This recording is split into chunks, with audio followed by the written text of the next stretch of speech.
नमस्कार साथियों, Suryanagari unique classes के यूट्यूब चैनल पर मैं डॉक्टर उर्मिला राठी आपका हार्दिक स्वागत और अभिनंदन करती हूँ। बात करें हम लोग जुडिशरी के एग्जाम की, तो मेरे पास एक क्वेश्चन आया कि मैम हमें ये समझ नहीं आता कि जब भी हमें जुडिशरी की तैयारी करनी है तो पहले कौन सा सब्जेक्ट पढ़ना चाहिए। और दूसरा क्वेश्चन आया है कि हम एक सब्जेक्ट पढ़ते हैं तो हम दूसरा सब्जेक्ट भूल जाते हैं, तो इसके लिए हमें क्या करना चाहिए। तो पहला सवाल आता है कि जुडिशरी की प्रिपरेशन करने के लिए सबसे पहले कौन सा सब्जेक्ट पढ़ना चाहिए।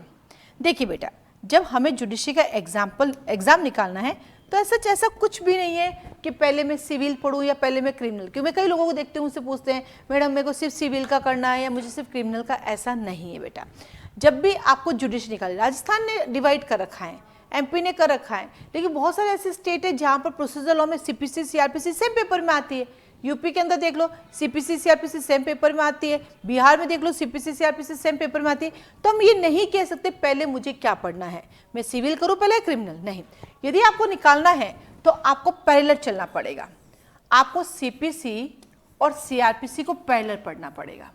ऐसा क्यों बोला मैंने, क्योंकि जब आप सीपीसी और सीआरपीसी पढ़ने बैठोगे तो आप देखोगे एक बात सिविल की करता है और एक बात क्रिमिनल की करता है, लेकिन उनके प्रोविजंस एक जैसे हैं। चाहे समन की बात कर लूँ सेम प्रोविजन होते हैं, चाहे मैं वारंट की बात कर लूँ सेम प्रोविजन होते हैं, अपील की प्रोविजन सेम टू सेम रहते हैं, रिवीजन कैसे होता है, रेफरेंस क्या होता है, रेफरेंस तो कॉपी पेस्ट है। अब देखो सीआरपीसी का सेक्शन नंबर 113 है ना, और सीपीसी का सेक्शन नंबर 113, सीआरपीसी का सेक्शन नंबर 395। तो मेरा ये मानना है कि ये सब्जेक्ट पैरेलल चलने चाहिए, उससे अंडरस्टैंडिंग भी अच्छी होती है, कोरिलेशन भी अच्छा कर सकते हैं और जल्दी जल्दी उसको आप याद कर सकते हैं। ठीक है, फिर आता है कि मैडम ये तो हुआ क्लियर। अब आपका दूसरा सवाल आता है कि मैम मैं एक सब्जेक्ट पढ़ता हूं तो मैं दूसरा सब्जेक्ट भूल जाता हूं। बेटा ह्यूमन नेचर है, ये सबके साथ होता है, आप अकेले के साथ नहीं होता है। तो आज मैं आपको एक ट्रिक सिखाती हूँ याद करने का कैसे रहता है। देखिए, आप जब भी पढ़ाई करते हैं तो पहले तो आप लेट के पढ़ाई ना करें, बैठ के पढ़ाई ना करें। कोशिश करें कि अब जैसे लाइब्रेरी बच्चे उनका मैं नहीं कह सकती, बाकी कोशिश करें आप वॉक करते हुए पढ़ाई करें। क्योंकि होता क्या है बेटा, जब हम बैठ के पढ़ाई करते हैं तो हमें बैठने से लेटने में ज़्यादा समय नहीं लगता है और हम जल्दी से लेट जाते हैं, राइट। तो इसलिए कोशिश करें वॉक करते हुए पढ़ें, फिर जितना पढ़े उसको लिखते जाइए।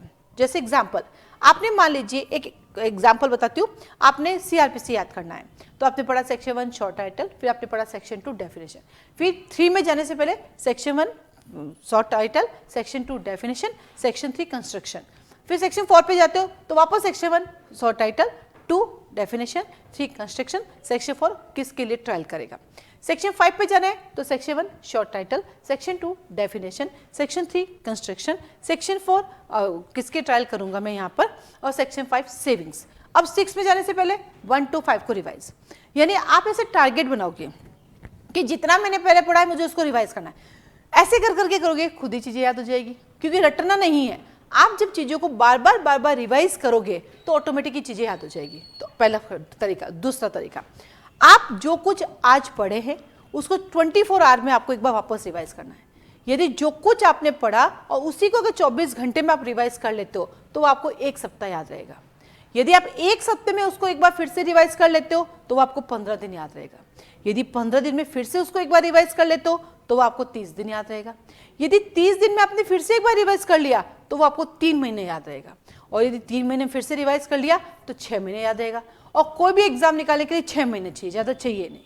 तो इसका मीनिंग क्या हुआ कि जैसे अब हम उसको दोबारा देखते हैं तो ऑटोमेटिकली जो कुछ पढ़ा रिकॉल हो जाता है। मुझे सब चीज़ें क्यों याद है, क्योंकि ये सब चीज़ें मेरी बार बार आती रहती हैं। सुबह से शाम तक इतने सारे बैचेस चलते हैं कि सब्जेक्ट आते रहते हैं, इस चक्कर में मुझे पता ही नहीं चला चीज़ें कब याद हो गई। मैंने बैठ के रटी थोड़ी ना, मैंने सिर्फ रिविज़न किया। मैं हमेशा बच्चों को सिखाती हूँ, रटो मत, आप रिविज़न करो, आप समझो, उसके कंसेप्ट को समझो, वो सेक्शन क्या कह रहा है उस बात को अपने समझो। अच्छा ये सेक्शन ये बोल रहा है, इसका मीनिंग ये है और इसका कंक्लूजन ये है। इस वे में अगर आप पढ़ते हो तो अपना आप याद हो जाता है। आप तो ऐसे रटने लग जाते हो, डिक्री का मतलब होता है कोर्ट का फॉर्मल एक्सप्रेशन, कोर्ट का फॉर्मल एक्सप्रेशन जो पार्टीज के राइट को डिटरमाइन करता है।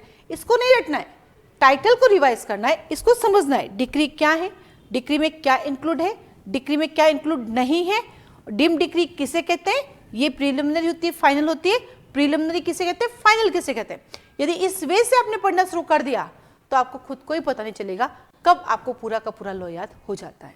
तो समझ में आ गए पहले कौन सा सब्जेक्ट पढ़ना है और सेकंड याद कैसे करना है। इस तरीके को फॉलो करो, डेफिनेटली आप अपने टारगेट को फुलफिल कर पाओगे। साथ ही साथ जैसे कि मैं हमेशा कहती हूँ, सूर्यनगरी यूनिक्लो क्लासेस चलाती है, ऑफलाइन भी अवेलेबल है, ऑनलाइन भी है। आप जोधपुर राजस्थान आके भी ज्वाइन कर सकते हैं। आप घर बैठ के जूम पर लाइव क्लासेस भी ले सकते हैं। रिकॉर्डिंग हम लोग क्लासरूम की रिकॉर्डिंग नहीं करते और वो प्रोवाइड नहीं होती है।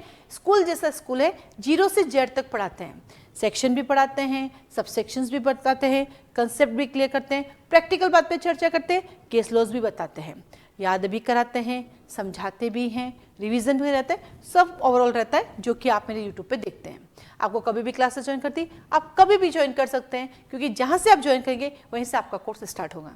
क्लास लेने से पहले आपको लगता है मुझे एक बार डेमो क्लास लेनी है, 3 डेज के लिए आप ले सकते हैं। वैसे तो यूट्यूब पे सब कुछ फ्री है, लेकिन आपको रजिस्ट्रेशन फीस सबमिट करके 3 दिन के लिए क्लास लेकर देख सकते हैं। फिर आपको अच्छा लगे तो उस कोर्स को ज्वाइन कर सकते हैं। साथ ही साथ आपको फीस स्ट्रक्चर जाननी है, कौन से स्टेट की कितनी है, तो मुझे कॉल और मैसेज कर सकते हैं। मैं आपको एक पैम्पलेट भेजूंगी, उस पर फीस वगैरह सब कुछ लिखा होता है। आप सब्जेक्ट वाइज भी ले सकते हैं, आप उससे कंप्लीट कोर्स भी ले सकते हैं। क्रैश कोर्स अवेलेबल नहीं है।